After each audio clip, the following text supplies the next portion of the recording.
할렐루야. 항상 그런 것은 아니지만 제가 자주 말씀을 시작하면서 여러분들을 축복하는 그런 내용이 있습니다. 많이 해서 기억이 나시는 분들도 있을 것입니다. 오늘은 기억이 나시면 따라 하셔도 됩니다. 오늘 하나님의 은혜가 여러분과 여러분 가정에 충만하게 임하시기를 주님의 이름으로 축복합니다. 수백 번 했는데 기억이 안 나시나 봐요. 우리 몇몇 분들 따라 하시는데 목사님 하셔도 될 것 같아요. 잘하셨고요. 이 축복에는 제가 좋아하는 단어가 하나 있습니다. 그 단어가 뭐냐 하면 은혜라고 하는 단어입니다. 제가 딸을 혹시 하나 더 낳게 되면 그 딸의 이름을 은혜라고 지을 것입니다. 제가 40대가 끝나고 50대가 시작할 때 저하고 약속했던 것이 하나 있었습니다. 그 약속이 뭐냐 하면 60이 되기 전에 책을 한 권 쓰자, 그런 약속을 했습니다. 지금 제가 책을 쓰고 있을까요? 시작도 못했습니다. 큰일 났습니다. 저하고 했던 약속을 지킬 날이 얼마 남지 않았습니다. 할 수만 있으면 제가 약속한 대로 60 되기 전에 책을 한 권 낼 수 있었으면 좋겠습니다. 제가 책을 내면 여러분들 사보실 거지요? 나는 절대로 안 사보리라 하시는 분들 손 한번 들어보셔요. 용기를 내서 한번 해보고 싶습니다. 아직 시작도 못했지만 제가 책을 내게 되면 그 책 제목 안에는 반드시 이 단어를 넣을 것입니다. 어떤 단어일까요? 어떻게 하셨습니까? 왜냐하면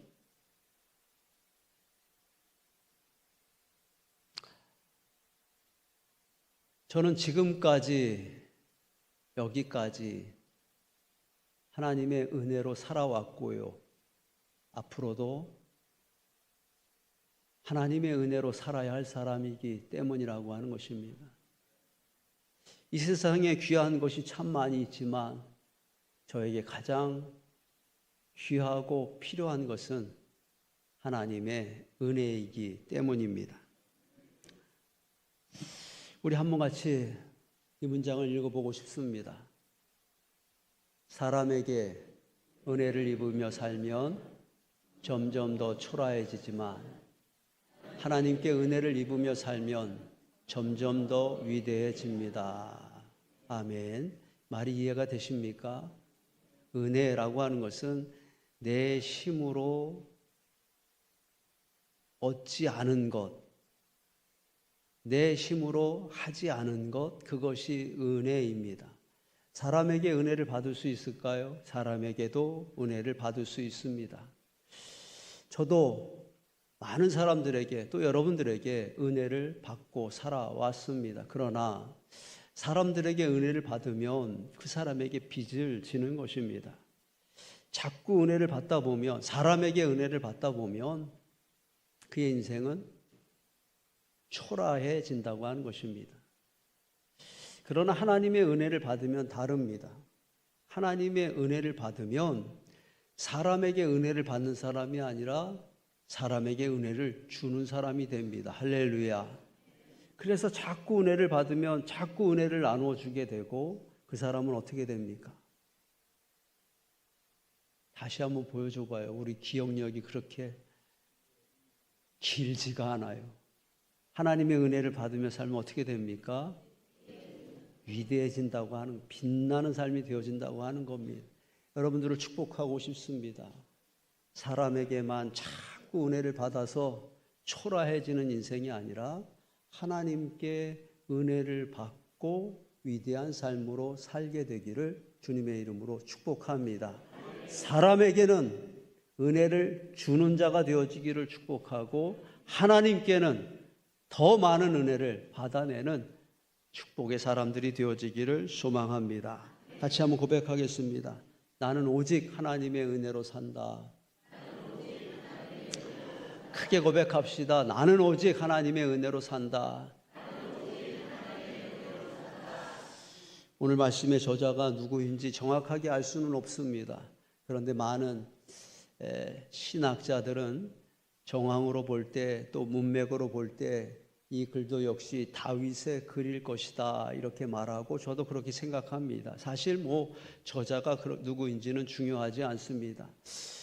오늘 말씀을 통하여 다윗은 이렇게 말합니다. 마지막 절 마지막 부분의 말씀입니다. 나는 항상 주를 찬송하리이다. 오늘 말씀의 제목입니다. 나는 항상 주를 찬송하리이다. 다른 사람들을 칭찬하고 인정해 줄 때 여러분들 사용하는 손가락이 있지요. 제가 다 조사해 본 것은 아니지만 세상의 모든 나라들이 다 그렇게 합니다. 사람을 칭찬해 주고 인정할 때 어떤 손가락을 사용합니까? 엄지손가락을 사용합니다. 참 잘하셨습니다. 당신이 최고입니다. 이렇게 인정하고 이렇게 칭찬하고 이렇게 응원할 때 엄지손가락을 사용합니다. 여러분들을 한번 칭찬해 주고 싶습니다. 저 좀 한번 보세요. 참 잘하셨습니다. 할렐루야. 여러분들이 최고입니다. 할렐루야. 옆 사람하고도 한번 인사하겠는데 참 잘하셨습니다. 당신이 최고입니다. 엄지손가락 들고 한번 인사 한번 합시다. 참 잘하셨습니다. 최고입니다. 할렐루야. 찬송은 무엇일까? 저는 그렇게 정의하고 싶습니다. 찬송은요, 하나님께 무슨 손가락? 엄지손가락을 세워드리는 것입니다. 하나님이 하셨습니다. 하나님이 아니었으면 큰일 날 뻔했습니다. 하나님 사랑합니다. 하나님 감사합니다. 이렇게 고백하는 것이 바로 찬송이라고 하는 것입니다. 여러분들에게 하나님을 찬송할 이유가 있습니다. 몇 가지나 됩니까? 수만 가지라고 대답합시다. 여러분들에게 찬송할 이유가 몇 가지나 됩니까? 수만 가지입니다. 수만 가지 찬송할 이유가 있습니다. 여러분들 다시 축복하고 싶습니다. 하나님을 찬송할 이유가 여러분과 여러분 가정에 지금보다 배나 더 늘어나게 되기를 축복합니다. 다윗은 오늘 고백하기를 내가 항상 주를 찬양하리이다 라고 고백을 합니다. 은혜가 되는 단어가 있습니다. 찬송도 은혜가 되지만 저는 오늘 이 단어가 더 은혜가 됩니다. 항상입니다. 뭐라고요? 항상입니다. 사실은 이 단어 때문에 오늘 말씀을 본문으로 정하게 된 것입니다. 항상이라고 하는 단어는 성도의 단어다 이렇게 말할 수 있습니다. 항상이라고 하는 단어는 은혜의 단어이고 또 믿음의 단어이고 또 축복의 단어입니다. 항상 똑같다라고 하는 것이죠. 변하지 않는다라고 하는 것입니다. 흔들리지 않는다라고 하는 것입니다. 다윗은 지금 그렇게 고백하는 것입니다. 흔들리지 않겠다고 하는 것입니다. 변하지 않고 하나님을 찬송하는 자가 되겠다라고 고백하는 것입니다. 사실 이 항상이라고 하는 단어는 하나님의 단어입니다. 누구의 단어요? 하나님의 단어입니다. 할렐루야. 하나님이 여러분 사랑하십니다. 언제 사랑하십니까? 항상 사랑하십니다. 하나님이 여러분들을 돌보아 주십니다. 언제 돌보아 주십니까? 항상 돌보아 주십니다. 하나님이 여러분들에게 은혜를 언제 베풀어 주십니까? 항상 베풀어 주시는 것이라고 하는 것입니다. 주 날 항상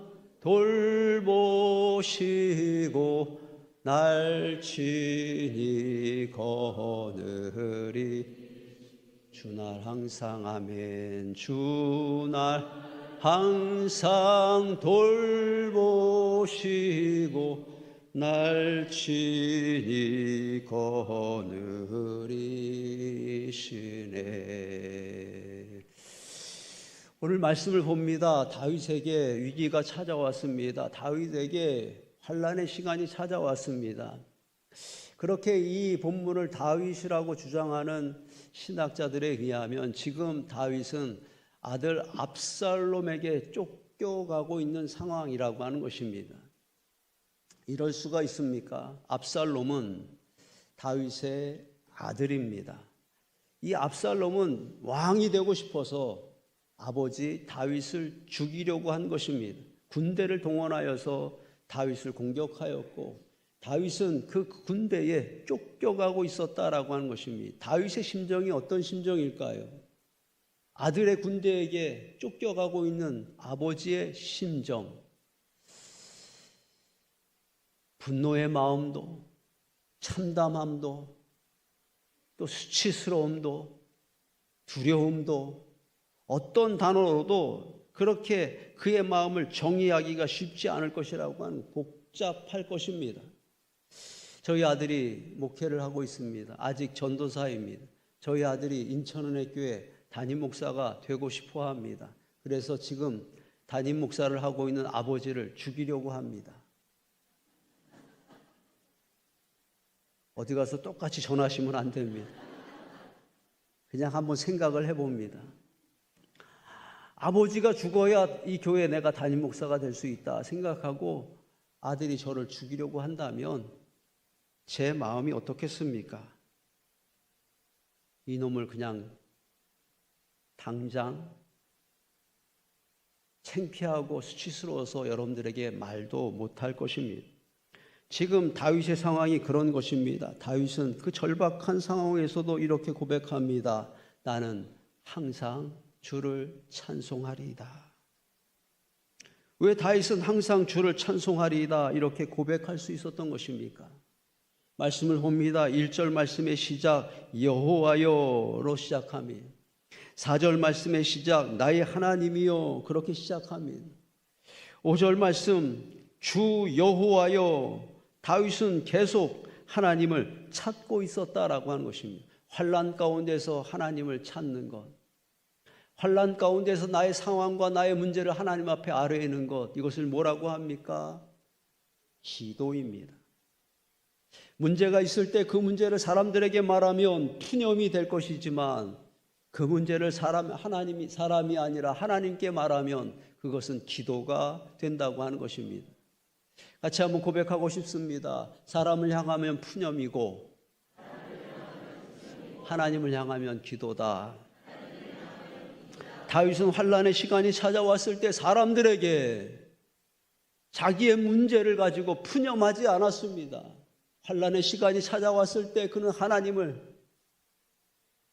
주 여호와여 나의 하나님이여 하나님을 찾았고 하나님께 기도하고 또 기도하였다고 하는 것입니다. 시편 71편 말씀 전체는 다윗이 그렇게 간절하게 하나님께 드렸던 기도입니다. 마귀는 성도를 두려워하지 않습니다. 마귀는 교회를 두려워하지 않습니다. 마귀가 두려워하는 것이 있습니다. 기도하는 성도입니다. 마귀가 두려워하는 교회가 있습니다. 기도하는 교회입니다. 마귀는 영적으로 우리보다 훨씬 더 뛰어난 존재입니다. 마귀는 기도가 무엇인지, 기도의 결과가 무엇인지 우리보다 더 정확하게 알고 있는 존재라고 하는 것입니다. 그래서 마귀는 어디선가 기도의 소리가 들리면 긴장을 하고 두려워합니다. 그 기도 뒤에 무슨 일이 벌어질지, 그 기도를 통하여 하나님이 어떤 일을 행하실지 너무나 잘 알고 있기 때문이라고 하는 것입니다. 그래서 변치 않는 마귀의 전략이 있습니다. 그 전략은 기도하지 못하게 하는 것입니다. 기도하면 그 어떤 상황에서도 그 교회는 흔들리지 않을 것입니다.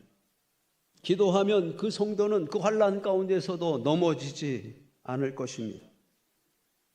기도하면 하나님이 일하시는 것을 보게 될 것입니다. 그러나 기도하지 않으면 멀쩡하던 교회가 흔들리게 될 것입니다. 기도하지 않으면 아무 문제가 없는 성도인 것 같은데 어느 순간 넘어지고 또 누군가를 원망하고 또 후회하는 인생으로 전락하게 될 것입니다. 속지 마시기를 바랍니다. 마귀의 전략이 있습니다.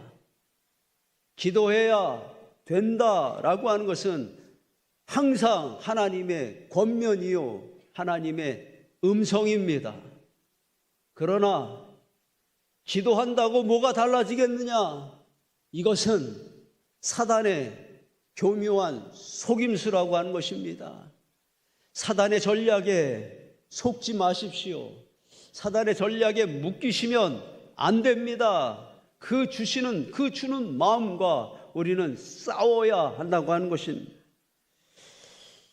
기도하면 여러분도 다윗처럼 항상 주를 찬송하는 자가 될 것입니다.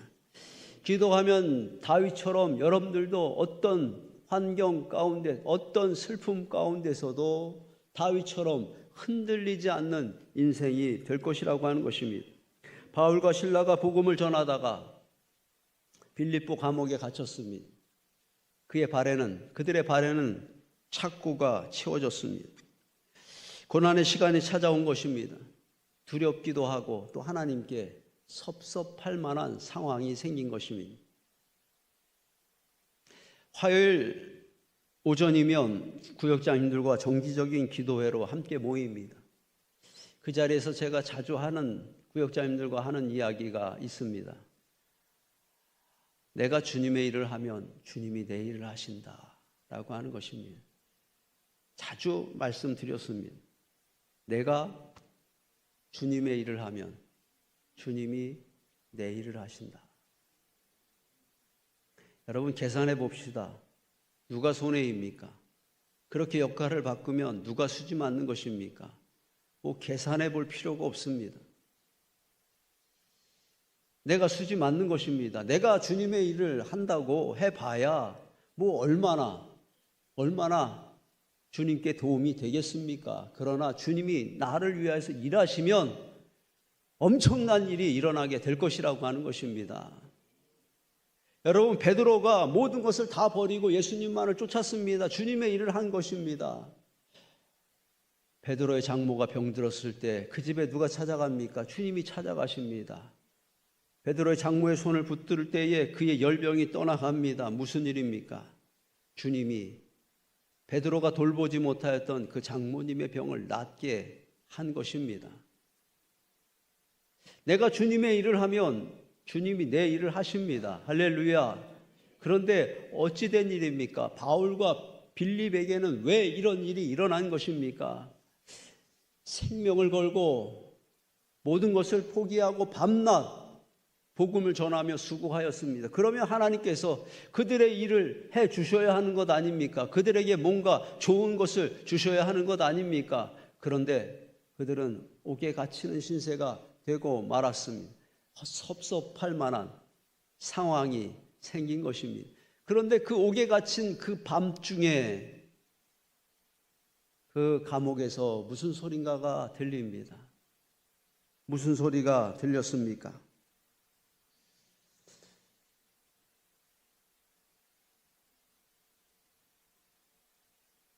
한밤중에 바울과 실라가 기도하고 하나님을 찬송하며 죄수들이 듣더라. 아멘. 기도하고 하나님을 찬송하며 고통의 밤에 그들이 하나님을 찬송하고 있었습니다. 그들이 찬송할 수 있었던 이유, 기도하며 하나님을 찬송하며 기도하였기 때문에 그들은 그 환난 중에서도 여전히 하나님을 찬송하는 자가 되었다라고 하는 것입니다. 결국 하나님은 바울과 실라를 그 감옥에서 꺼내주십니다. 그의 착고가 풀어집니다. 감옥문이 열려집니다. 하나님이 바울과 실라를 위하여서 일하시고 있었다고 하는 것입니다. 내가 주님의 일을 하면 주님은 내 일을 해주십니다. 나는 항상 주를 찬송하리이다. 다윗은 아들 압살롬을 피하여 도망치면서도 그 수치스러운 상황 가운데서도 하나님을 찬송하였고, 바울과 실라는 내일 참수형을 당할 그 위기 가운데서도 여전히 하나님을 찬송하는 자가 되었다고 하는 것입니다. 그리고 다윗이 항상 주를 찬송할 수 있었던 이유가 무엇입니까?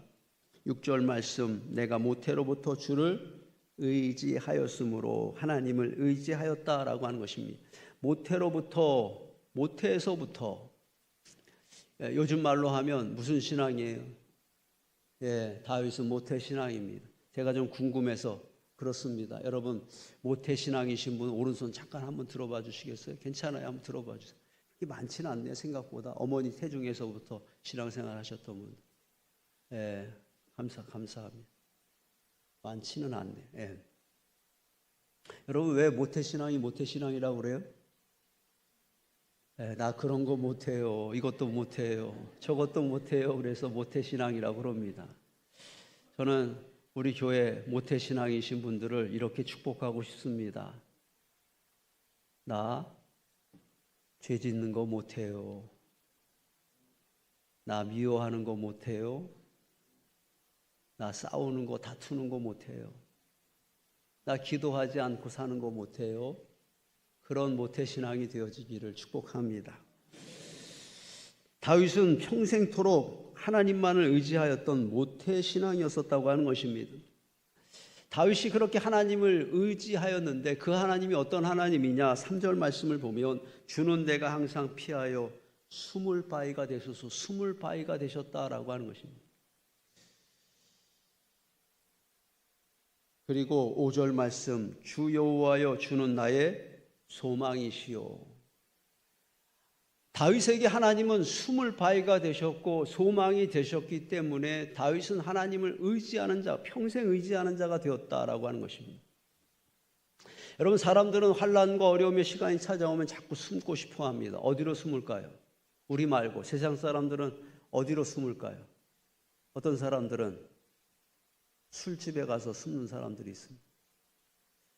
그렇죠? 어떤 사람들은 도박하는 일에 숨는 사람들도 있습니다. 어떤 사람들은 내가 좋아하는 드라마를 보면서 숨는 사람들도 있습니다. 그리고 더 많은 사람들은 뭐니 해도 뭐가 최고다? 뭐니 해도 머니가 최고다. 돈을 숨는 바위로 삼는 사람들이 있고, 건강을 잃으면 다 잃는 것이다. 건강에 모든 것을 거는 건강을 숨는 바위로 그렇게 삼는 사람들도 있다고 하는 것입니다. 여러분들에게 숨는 바위가 있습니다. 숨을 바위가 있습니다. 여러분들에게 진짜 소망이 되시는 분이 있습니다. 누구입니까? 살아계신 우리 하나님이십니다. 그 하나님이 행하시는 일이 있다고 하는 거예요. 2절 말씀 봅시다. 2절 말씀 같이 한번 읽겠습니다. 주의 의로 나를 건지시며 나를 풀어주시며 주의 귀를 내게 기울이사 나를 구원하소서. 건지시며 풀어주시며 구원하시는 하나님, 그 하나님이 우리 하나님이고, 건져주시고 풀어주시고 구원하여 주시는 숨을 바위가 되시고 나의 소망이 되시는 하나님이시라고 하는 것입니다. 한번 같이 고백하겠습니다. 건져주시고 풀어주시고 구원하시는 하나님, 숨을 바위요 나의 소망이 되시는 하나님, 하나님은 그 하나님을 평생 의지하고 있었기 때문에 어떤 상황에서도 항상 주를 찬송하리이다 고백할 수 있는 자가 되어졌다고 하는 것입니다. 어린 시절 저희 고향교회에 대한 추억이 많이 있습니다. 저희 고향교회 마당이 굉장히 넓었습니다.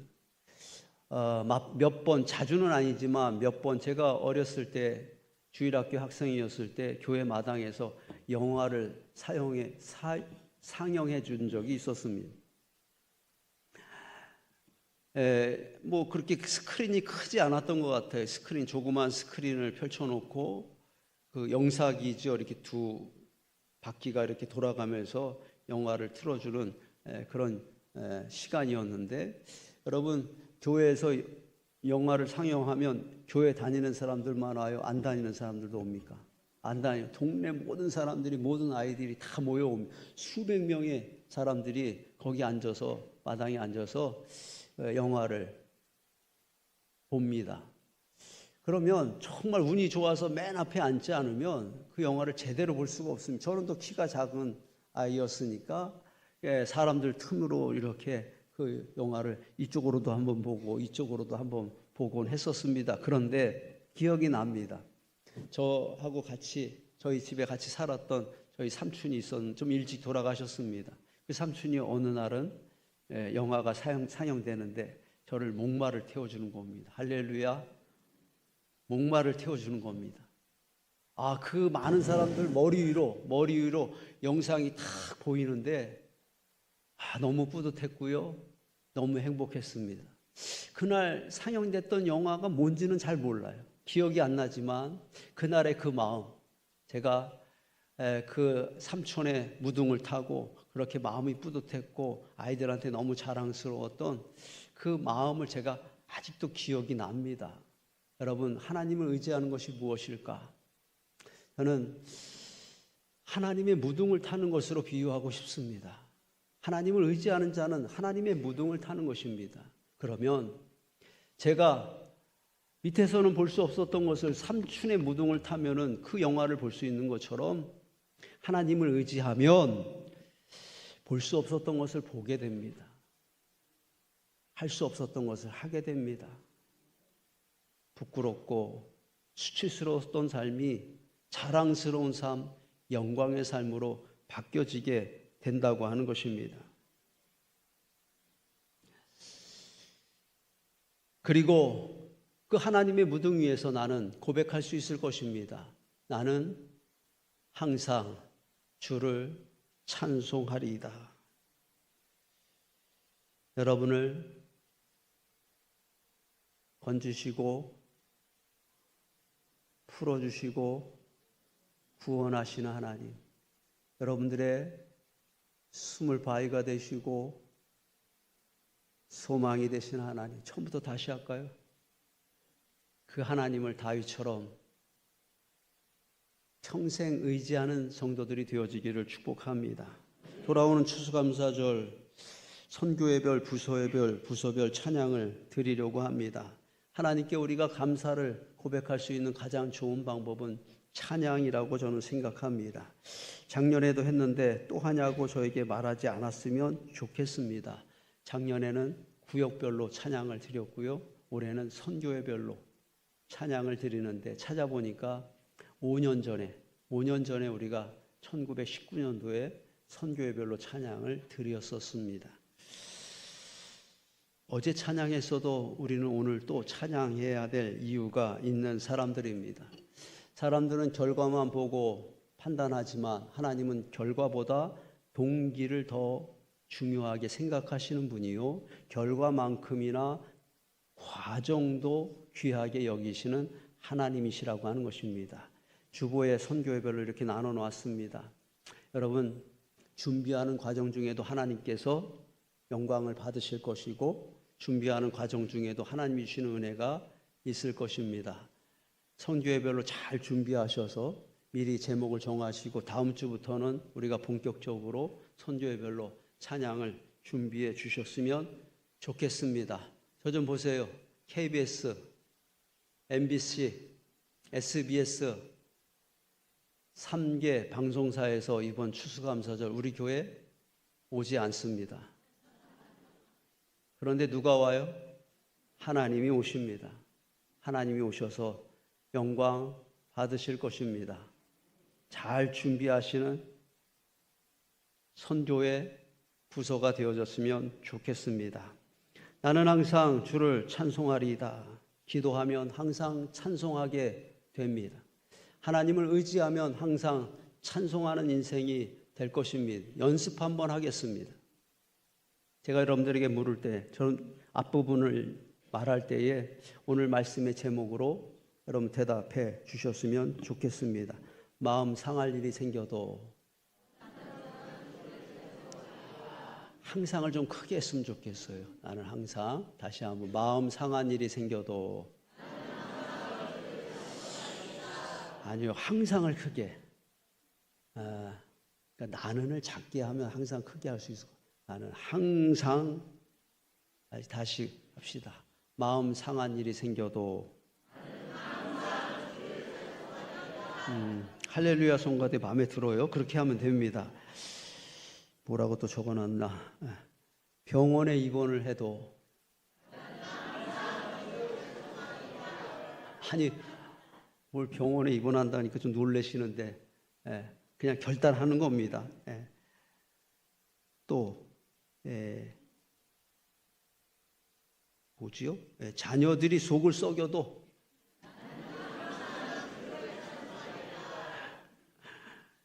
이거는 안 되는데, 아주 입을 꾹 다물고 있으면 안 됩니다. 다시 한번, 항상 크게 하셔요. 항상 나는 작게 하시면 됩니다. 자녀들이 속을 썩여도 나는 항상 주를 찬송하리이다. 아멘. 매를 맞아도 쓰러지지 않고 견뎌내는 것을, 그런 사람을 맷집이 있다 이렇게 표현합니다. 다윗은 맷집이 있는, 영적인 맷집이 있는 성도였습니다. 여러분들을 축복합니다. 어떤 상황과 어떤 문제 가운데서도 나는 항상 주를 찬송하리이다 말할 수 있는 맷집이 좋은 성도들이 되어지기를 주님의 이름으로 축복합니다. 할렐루야. 자리에서 일어나시겠습니다.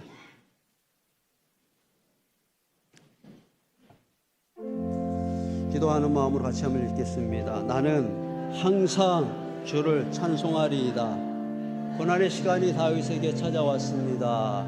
그러나 다윗은 항상 주를 찬송하였습니다. 기도하였기 때문입니다. 문제를 사람에게 말하면 푸념이지만 하나님께 말하면 기도입니다. 기도하면 하나님이 일하시고 하나님이 일하시면 됩니다.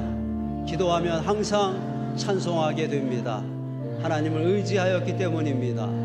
하나님을 의지하면 다릅니다. 보지 못했던 것을 보게 됩니다. 이룰 수 없었던 것을 이루게 됩니다. 하나님을 의지하면 항상 찬송하게 됩니다. 하나님, 나도 기도합니다. 나도 하나님을 의지합니다. 그리고 다윗처럼 고백합니다.